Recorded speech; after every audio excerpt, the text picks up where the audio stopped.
La historia inicia con la educación espontánea. Es aquella que se construye en el vivir de los días, aprendida por imitación o repetición de las conductas y costumbres del entorno. La pedagogía nace entre las cavernas con la necesidad del ser humano de transmitir y mejorar las técnicas y conocimientos de su vivir natural y social. En Mesopotamia creció una de las civilizaciones más representativas en el área como cálculo y escritura. Además, sus aportaciones en arquitectura y tecnología. Es el inicio de la educación tradicionalista, dejando atrás los métodos espontáneos. La educación egipcia era tradicionalista. Los padres enseñaban a sus hijos los principios de educación para adquirir habilidades y conocimientos que desempeñaran el rol que les fue heredado. Los egipcios destacaron en geometría, cálculo y tecnología.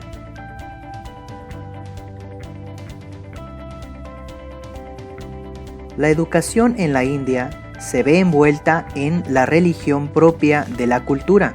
Se basaban en gramática, astronomía, matemáticas y derecho.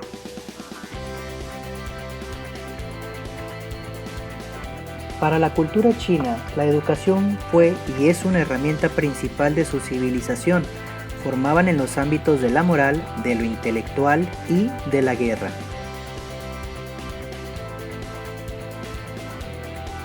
La educación en el pueblo hebreo se daba en el interior de la familia. Transmitían conocimientos a través de la repetición.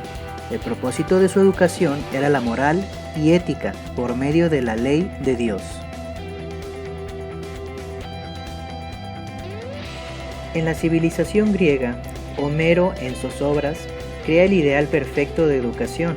Establece la armonía entre la educación física corporal, la educación espiritual, la moral y el alma. En Esparta, la educación se basaba en formar a los humanos en la destreza de la guerra y en la participación de la vida civil y política. La formación se basaba en la obediencia, la disciplina, la templanza y la resistencia al dolor.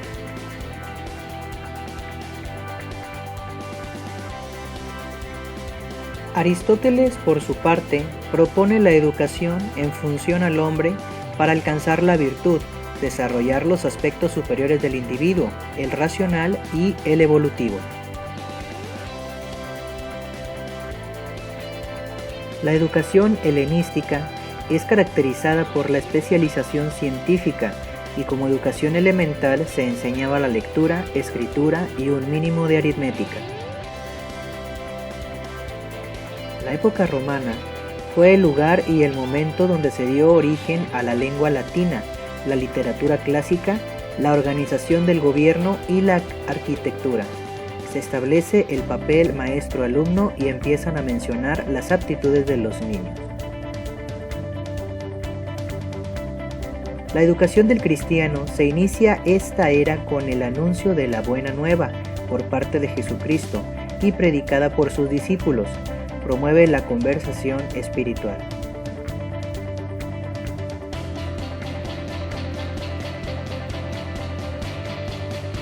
En la educación en el periodo patrístico, a partir de este momento, nace y crece la filosofía cristiana y la propagación del verbo a través de los padres. En la Edad Media y Alta Escolástica, de los siglos VI y VII, se produce una gran descontinuidad de la educación en Occidente. La reestructuración de la educación fue realizada casi exclusivamente por el clero. Esto da paso a la creación de las universidades. La escolástica lleva al hombre a la inteligencia de las verdades reveladas. Es la época de los grandes sistemas en que se componen o concilian, por una parte, las doctrinas tradicionales de la escolástica, de inspiración neoplatónica y agustiniana. Nace el interés por la filosofía de la naturaleza.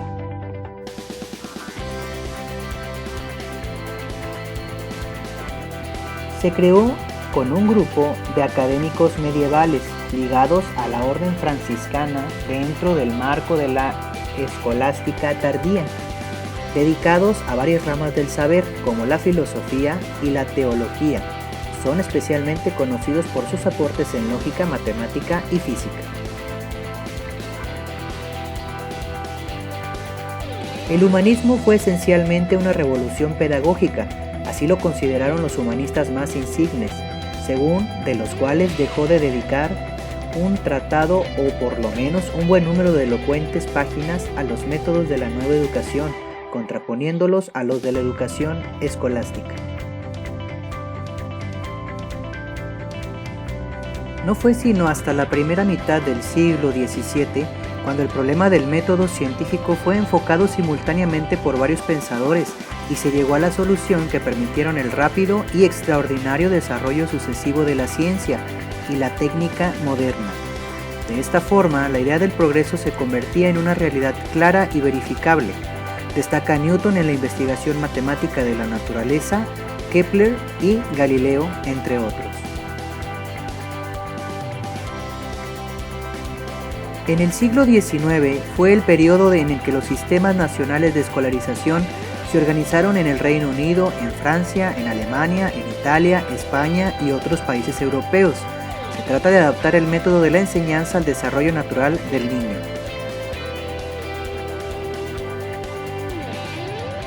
La educación progresista era un sistema de enseñanza basado en las necesidades y en las potencialidades del niño, más que en las necesidades de la sociedad o en los preceptos de la religión. Las políticas y los modelos educativos han marcado pautas y han ejercido influencia sobre la educación contemporánea.